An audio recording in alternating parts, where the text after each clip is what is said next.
Bonaventure कब्रिस्तान एक ग्रामीण कब्रिस्तान है जो सवाना जॉर्जिया के पूर्व में विल्मिंगटन नदी के एक सुंदर क्षेत्र में स्थित है।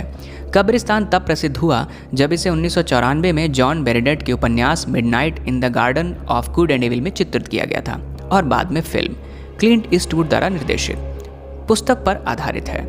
यह शहर के नगरपालिका कब्रिस्तानों में सबसे बड़ा है, जिसमें लगभग 160 एकड़ यानी 0.65 वर्ग किलोमीटर शामिल है। कब्रिस्तान का प्रवेश द्वार 330 बोनावेंचर रोड पर स्थित है।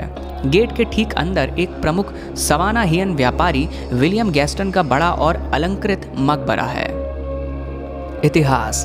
बोनावेंचर की शुरुआत।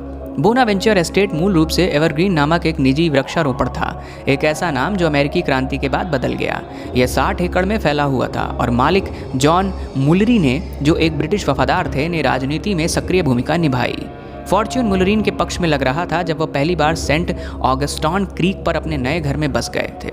उन्होंने अपने शुरुआती वर्षों में अपने साथी नागरिकों की प्रशंसा अर्जित करते हुए टॉयबी लाइट हाउस का निर्माण किया। हालांकि ये समृद्धि लंबे समय तक नहीं रही। क्रांतिकारी युद्ध की शुरुआत में अमेरिकी देशभक्तों ने ब्रिटिश वफादारों को देशद्रोही करार दिया। इसके बाद स्थानीय अधिकारियों ने संपत्ति को जब्त करना शुरू कर दिया और इसे जनता के लिए नीलाम करना शुरू कर दिया, जिसमें मुलरी ने और उनके दामाद जोशिया टटनॉल की भूमि भी शामिल थी। टटनॉल ने बाद में संपत्ति को फिर से हासिल कर लिया और बागान को बोनावेंचर नाम दिया, जिसका फ्रेंच में अर्थ सौभाग्य है। परिवार 1803 तक वहां रहा, जब वंश के अंतिम सदस्य का निधन हो गया। टटनॉल्स संपत्ति पर दफन होने वाला पहला परिवार था। बाद के वर्षों में बोनावेंचर ने कई बार हाथ बदले। संपत्ति 1846 तक निजी रही, जब पीट विल्टबर्गर नाम के एक धनी होटल के मालिक ने जगह खरीदी। यह विल्टबर्गर था जिसने 70 एकड़ के कब्रिस्तान के हिस्से के रूप में भूमि के एक बड़े हिस्से को शामिल करने के बारे में सोचा था। उन्होंने कब्रिस्तान को अलग अलग वर्गों में अलग करने के लिए सुंदर ओक पंक्तिबद्ध सड़कों का उपयोग करते हुए मूल वृक्षारोपण घर के खंडहरों को शामिल किया। 1907 में शहर ने जमीन खरीदी और इसे एक आधिकारिक सार्वजनिक कब्रिस्तान बना दिया।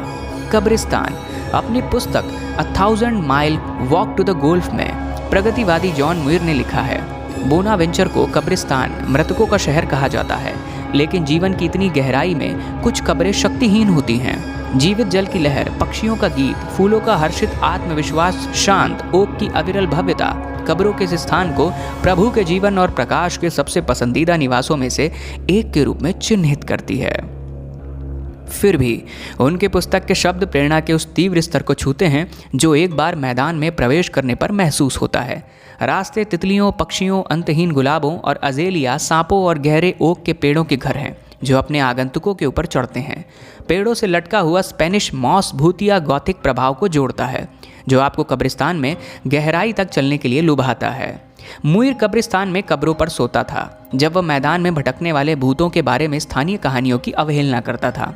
उन्होंने दावा किया कि यह एक दरिद्र पथिक के लिए एक आदर्श स्थान था और कहा कि वह वहां रहते हुए भगवान के करीब महसूस करते हैं। सुंदर मूर्तियां, स्थानीय किंवदंतियां और कब्रिस्तान की प्रतिष्ठा बोनावेंचर कब्रिस्तान की किसी भी यात्रा को वास्तव में रोमांचकारी बनाती है। A legend of Bonaventure. कब्रिस्तान से सबसे प्रसिद्ध मूर्तियों में से एक को लिटिल वेंडी के नाम से जाना जाता है, जिसे बर्ड गर्ल के नाम से भी जाना जाता है। आगंतुक उन्हें 1994 की लोकप्रिय पुस्तक midnight in the garden of good and evil के जॉन बेरेंडेक्ट के कवर से पहचान सकते हैं। मूर्ति लिटिल वेंडी प्रत्येक हाथ में कटोरा के साथ खड़ी है और उसका सिर एक तरफ झुका हुआ है। माना जाता है कि मूर्तिकार ने उसे एक होटल मालिक की प्यारी बेटी लिटिल ग्रेसी वॉटसन के बाद तैयार किया था, जिसकी 1889 में बहुत कम उम्र में मृत्यु हो गई थी। मूर्तिकार जॉन वॉल्स ने केवल एक तस्वीर का उपयोग करके आदम कद स्मारक बनाया था और इस प्रतिमा को चित्रित किया गया है। कब्रिस्तान में आने वाले हर आगंतुक की दिलचस्पी। कई स्थानीय लोगों का दावा है कि लिटिल ग्रेसी का भूत उसके प्लॉट पर रहता है। सालों से लोगों ने एक छोटी लड़की को जॉनसन स्क्वायर में खेलते हुए देखने की सूचना दी है, जहां उसके पिता का होटल एक बार खड़ा था। किंवदंती का दावा है कि वह एक सामान्य जीवित लड़की के रूप में एक सफ़ेद पोशाक में दिखाई देती है, जो बिना किसी निशान के गायब हो जाती है जब आप बहुत करीब आते हैं। उल्लेखनीय लेखक कॉनराड एकेन और गायक गीतकार जॉनी मर्सर सहित कई प्रसिद्ध लोगों को वहां आराम करने के लिए रखा गया है। बोनावेंचर कब्रिस्तान अपने आश्चर्यजनक स्मारक स्थलों और दक्षिणी निवासियों के समृद्ध टेपेस्ट्री के साथ लोगों को प्रसन्न करना जारी रखता है, जो इसे घर कहते हैं। बोनावेंचर कब्रिस्तान में कुछ प्रेतवादित विरासतें हो सकती हैं, लेकिन यह एक आकर्षक जगह है जो हर आगंतुक को अपने द्वार में प्रवेश करती है। बोनावेंचर कब्रिस्तान, सवाना जॉर्जिया के बारे में तथ्य। बोनावेंचर कब्रिस्तान में कुछ रोचक तथ्य इस प्रकार हैं। पहला, बोनावेंचर कब्रिस्तान 160 एकड़ में फैला हुआ है और इसमें 30,000 से अधिक कब्रें हैं। दूसरा, कब्रिस्तान मूल रूप से जॉन मुलरी ने के स्वामित्व वाला एक बागान था और बाद में पीटर विल्टबर्गर को बेच दिया गया, जिन्होंने 1846 में सवाना शहर को जमीन दान कर दी थी। तीसरा, बोनावेंचर नाम फ्रांसीसी वाक्यांश बोन एवेंट्योर से आया है, जिसका अर्थ है सौभाग्य। चौथा, जॉन बेरेंडेट के उपन्यास midnight in the garden of good and evil के प्रकाशन के बाद कब्रिस्तान प्रसिद्ध हो गया, जिसमें कब्रिस्तान को एक प्रमुख स्थान के रूप में दिखाया गया है।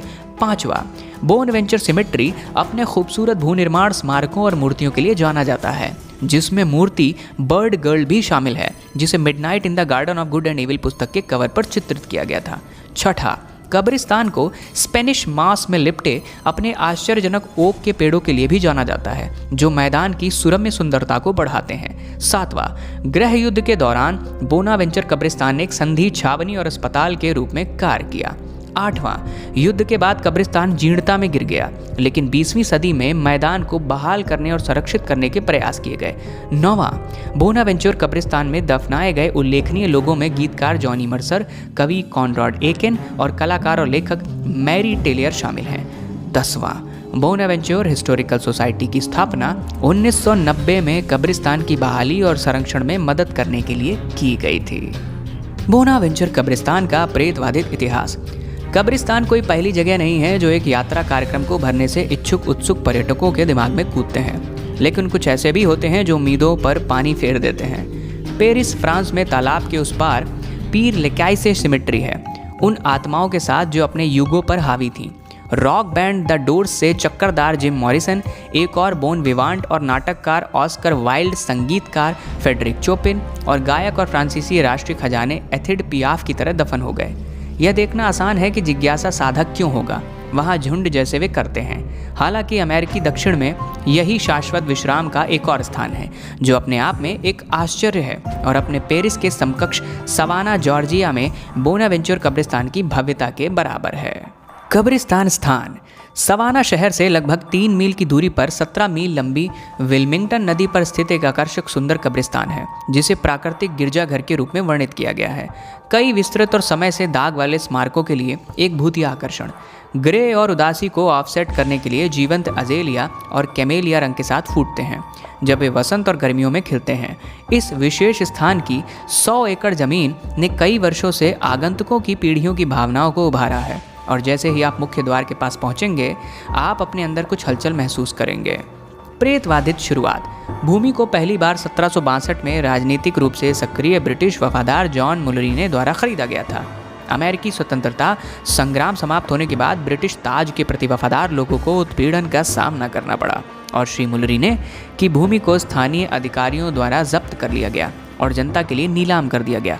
1907 तक संपत्ति ने 3 बार हाथ बदले, जब इसे आधिकारिक तौर पर सवाना शहर द्वारा अधिग्रहित कर लिया गया, जिसके हाथों में ये आज भी है। शहर ने तब मैदान को एक सार्वजनिक कब्रिस्तान घोषित किया।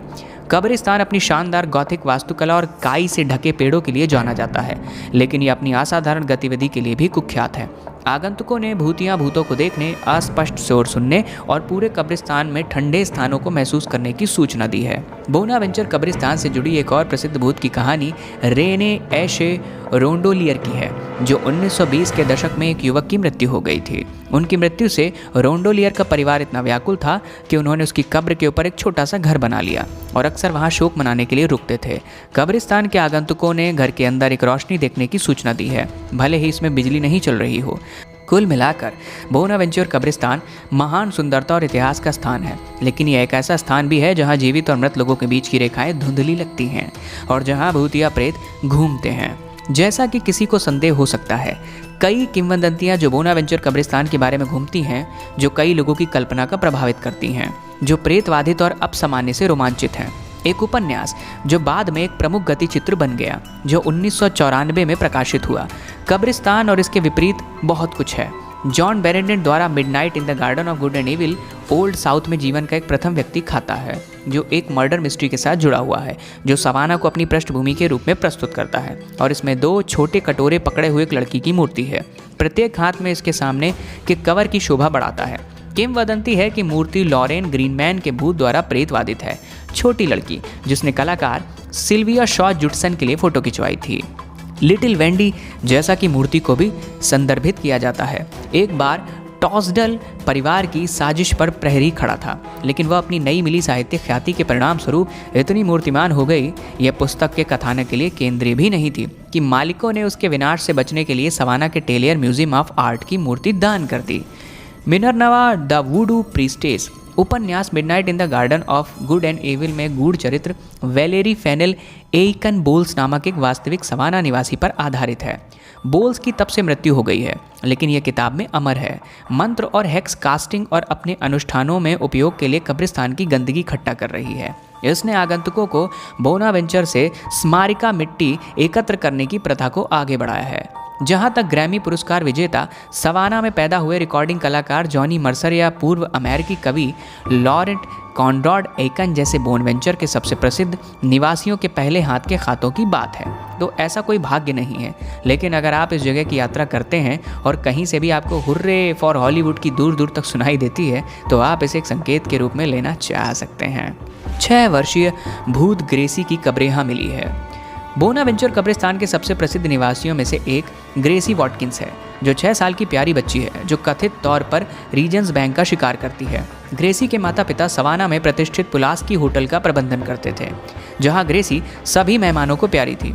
वह अपने संरक्षकों की खुशी में होटल के चारों ओर गाने, हंसने, मुस्कुराने, नृत्य करने और खेलने के लिए जानी जाती थी।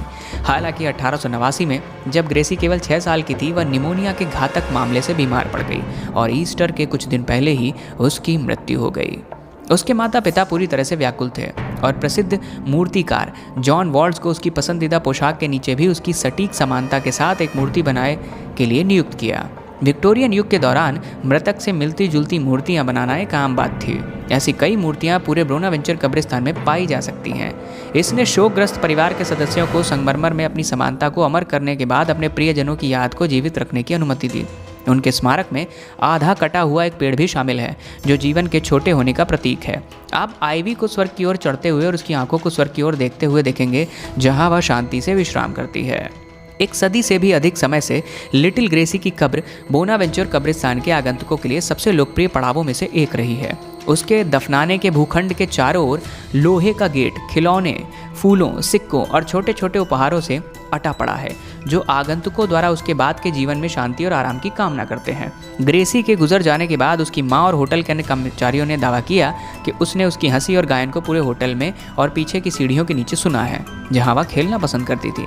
पुलिस की होटल को अंततः उसके स्थान पर एक कैफे के साथ ध्वस्त कर दिया गया था। कैफे को तब से जॉनसन स्क्वायर पर रीजेंस बैंक में बदल दिया गया है, जहां संरक्षक और कार्यकर्ता अभी भी उसकी हंसी सुनने का दावा करते हैं। अफवाह यह है कि वह महिलाओं के पर से मेकअप खींचने जैसी पहले से ना सोचा लोगों पर मजाक खेलती है।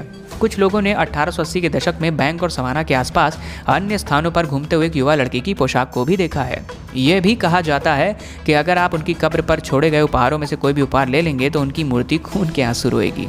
आप भूतों में विश्वास करते हैं या नहीं, यह स्पष्ट है कि ग्रेसी वॉटकिंस की यादें अभी भी जीवित हैं। एक अतिरिक्त रोमांच के लिए 1 घंटे के बाद कब्रिस्तान के दौरे को बुक करें। यह अफवाह है कि एक बार जब सूर्य अस्त हो जाता है तो आप बच्चों के बेहोश रोने और हंसी की फुसफुसाहट सुन सकते हैं। आप ग्रेसी का भूत भी देख सकते हैं। एलिस रायले का भूत, सवाना का सबसे प्रसिद्ध भूत की कहानी। यदि आप सवाना के राइट स्क्वायर, जिसे द हैंगिंग स्क्वायर के रूप में भी जाना जाता है, में हो रहे दौरे पर ध्यान देते हैं, तो संभावना अधिक है कि आप एलिस रिले की कहानी के कुछ हिस्से को पकड़ रहे होंगे। एलिस रिले पहली महिला थी जिसे कॉलोनी में पहली हत्या करने के लिए जॉर्जिया में फांसी दी गई थी। कई दौरे रिचर्ड वाइट के साथ उसके रोमांटिक प्रेम के बारे में बात करते हैं और एक क्रूर और कठोर व्यक्ति के गिरमिटिया नौकरों के रूप में उनका जीवन कितना कठिन था कि उनके पास इस आदमी की हत्या करने के अलावा कोई चारा नहीं था, ताकि वे एक साथ भाग सकें और नए सिरे से शुरुआत कर सकें। आप सुन सकते हैं कि उन्हें पकड़ लिया गया था और वाइट को तुरंत फांसी दे दी गई थी, लेकिन बाद में पता चला कि रिले गर्भवती थी, इसलिए उसके बच्चे के जन्म के महीनों बाद उसे मार दिया गया। यदि आप एक भूत के दौरे पर जाने के लिए पर्याप्त भाग्यशाली हैं तो आप एलिस रिले की कुख्यात भूत की कहानी सुनेंगे और उसकी फांसी के समय वह गर्भवती कैसे हुई थी। अब उसका भूत गर्भवती महिलाओं और शिशुओं के साथ माताओं का पालन करता है, अपने बच्चों को उनसे लेने की सख्त कोशिश कर रहे हैं, या कि वह एक चुड़ैल थी जिसने सवाना के सभी नागरिकों को श्राप दिया था और यह इस हेक्स के कारण राइट स्क्वायर में लाइव ओक ट्री के एक तरफ स्पेनिश मॉस नहीं उगता है। कुछ कहानियों में कहा गया है कि उसके शरीर को फांसी पर लटका दिया गया क्योंकि उसे मरने में 3 दिन लगे। फिर एक रात वह रहस्यमय तरीके से फंदे से गायब हो गई। एलिस रिले की किंवदंती एक लंबी कहानी कहे जाने वाले रूप में विकसित हुई है। कितनी शर्म की बात है। हम सभी जानते हैं कि सच्चाई कल्पना से कहीं अधिक दिलचस्प होती है और जैसा कि हम एलिस रिले के बारे में बहुत कम प्रलेखित दस्तावेजों को उजागर करते हैं, हम पाते हैं कि जॉर्जिया में उसके कम समय में उसकी सच्चाई उतनी ही आकर्षक है जितनी कताई आप सुनते हैं कि टूर गाइड राइट स्क्वायर में अपने स्टॉप पर पहुंचाते हैं। एलिस रिले कौन थी? एक नई शुरुआत, अधिक अवसर, एक बेहतर जीवन, एक नई दुनिया में एक नई शुरुआत खोजें। कोई कल्पना कर सकता है कि वे शब्द लोगों के दिमाग के अंदर उछल रहे हैं और सदियों से उनकी जुबान पर चढ़ रहे हैं क्योंकि वे एक उज्जवल भविष्य के साथ अमेरिका आने का सपना देख रहे थे। एलिस रिले अलग नहीं थी, भले ही नई और रोमांचक जगह में उसका भविष्य था जिसे स्वतंत्रता या अक्सर के किसी भी वादे के बिना खरीदा गया था। एलिस रिले और उनके कॉमन लॉ पति रिचर्ड व्हाइट 1733 के पतन में जॉर्जिया के तट पर पहुंचे। उन्होंने 38 अन्य आयरिश सेवकों के साथ आयरलैंड से अशांत यात्रा को सहन किया था। नाव के डॉक होने पर उनमें से कई भूखमरी से लगभग मर चुके थे, लेकिन कुछ बेहतर में उनका विश्वास उन्हें दुख और विकट परिस्थिति के माध्यम से ले गया, जबकि उनके आयरिश ने मौत के भूखे रीपर को उनके दरवाजे पर दस्तक देने से रोक दिया।